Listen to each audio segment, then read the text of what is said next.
Hi எல்லாருக்கும் வணக்கம். இது நேற்று எடுத்த வீடியோ.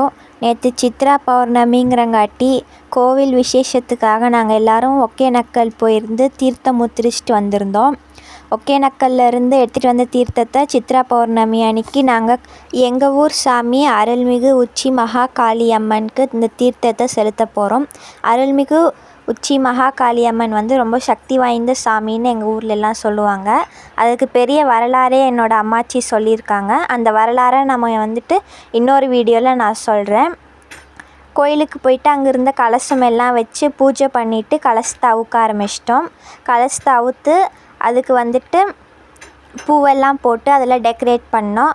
டெக்கரேட் பண்ணி அதை பூஜாரி கையில் கொடுக்கும்போது அவர் சாமிக்கு அதை செலுத்திட்டு கொஞ்சோண்டு தீர்த்தத்தோடு எங்களுக்கு கலசத்தை ரிட்டன் கொடுத்துட்டாரு. அப்புறம் சாமிக்கெல்லாம் அலங்காரம் பண்ணுறதுக்கு சொன்னாங்க. அதனால் அப்படி அன்னதானம் கொடுத்தங்காட்டி நாங்கள் போய் அன்னதானம் சாப்பிட்டோம். நாங்கள் சாப்பிட்டு முடிக்கவுமே சாமிக்கு அலங்காரம் பண்ணி முடிச்சிட்டாங்க. அதனால் நாங்கள் போய் சாமி கும்பிட்டு கிளம்பிட்டோம். இதே மாதிரி இன்னொரு வீடியோவில் சந்திக்கலாம். பாய்.